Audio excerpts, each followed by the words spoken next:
ಇಸ್ಕಿದವರೆ ಬೇಳೆಕಾಳು ಸಾರು ಮಾಡೋದು ಹೆಂಗೆ ಅಂತ ಕೇಳೋಣ ಅಂತ ಎಲ್ಲ ಇಸ್ಕಿ ಇಟ್ಟಿದೀವಿ ಈಗ. ಗೊತ್ತಾಯ್ತು ಪಾಪ. ಮಾಮೂಲಿ ನೀನು ನಾವು ಮೊಳಕೆ ಹುಳ್ಳಿಕಾಳು ಸಾಂಬಾರ್ ಮಾಡ್ತಾರಲ್ಲ ಊರಲ್ಲಿ, ಸೇಮ್ ಹಂಗೆ ಅದು.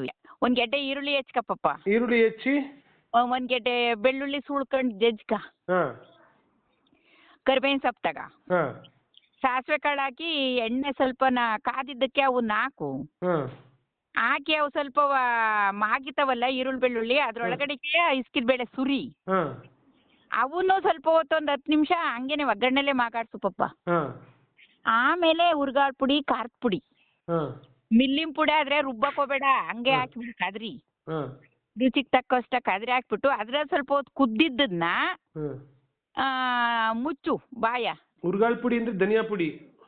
ಜಣ ಧನಿಯಾ ಪುಡಿ, ಧನಿಯಾ ಪುಡಿ, ಖಾರದ ಪುಡಿ ಅಷ್ಟೇ ಅಷ್ಟೇ, ಅವೆರಡನ್ನೇ ಕಾದ್ರು. ಒಗ್ಗರಣೆ ಒಳಗಡೆನ ಬೆಂದಿರುತ್ತಲ್ಲ ಈರುಳ್ಳಿ ಬೆಳ್ಳುಳ್ಳಿ ಒಳಗಡೆಯ ಬೇಳೆ ಇದಾಗಿ ಮಾಗಿರುತ್ತಲ್ಲ, ಸ್ವಲ್ಪ ಅದನ್ನ ಹುರ್ಗಾಳ್ ಪುಡಿ ಖಾರದ ಪುಡಿ ರುಚಿ ತಕ್ಕಷ್ಟು ಕದ್ರಿ ಉಯ್ಕಪ್ಪ. ಉಯ್ದ್ಬಿಟ್ಟು ಹಿಂದೆನೆ ಸ್ವಲ್ಪ ರುಚಿಗೆ ತಕ್ಕಷ್ಟು ಉಪ್ಪು ಹಾಕ್ಯ.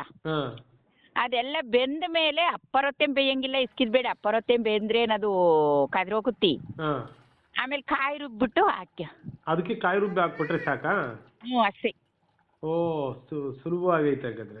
ಓ ಸೂಪರ್ ಆಗಿರುತ್ತೆ ಇಸ್ಕಿದ್ ಬೇಳೆ. ಸಾಂಬಾರ್ ಪುಡಿ ಹಾಕದ್ ಬೇಡವಾ? ಹಾಕವು ಅದನ್ನೇ, ಧನಿಯಾದ ಪುಡಿಯಿಂದೆಲ್ಲ ನೀನು. ಧನಿಯಾದ ಪುಡಿ ಜೊತೆಗೆ ಸಾಂಬಾರ್. ನಾನು ಹುರ್ಗಾಳ್ ಪುಡಿಯಿಂದೆ, ನೀನು ಧನಿಯಾದ ಪುಡಿ. ಲಾಸ್ಟಿಗೆ ಕಾಯಿ ರುಬ್ಬಿ ಹಾಕು. ಲಾಸ್ಟಿಗೆ ಕಾಯಿ ರುಬ್ಬಿ ಹಾಕೋದು. ಕುದಿಸ್ಬಿಟ್ಟು ಬೆಂದ ಮೇಲೆ ಕುದಿಸಿರುವಾತೆ, ಇಲ್ಲ ಅಂದ್ರೆ ಮಾಗಿದ್ಮೇಲೆ ಅದ್ರೊಳಗೆ ರುಬ್ಬಿ ಹಾಕಿರುವಾತೆ, ಎಷ್ಟು ಬೇಕಷ್ಟ ಕಾಯ. ಸೂಪರ್ ಆತೆ ಸಾರು. ಸರಿ ಸರಿ ಸರಿ. ಏನಿಲ್ಲ, ಸೇಮ್ ಮೊಳಕೆ ಹುಳ್ಳಿಕಾಳು ಹುಳಿ ಇದ್ವಿ.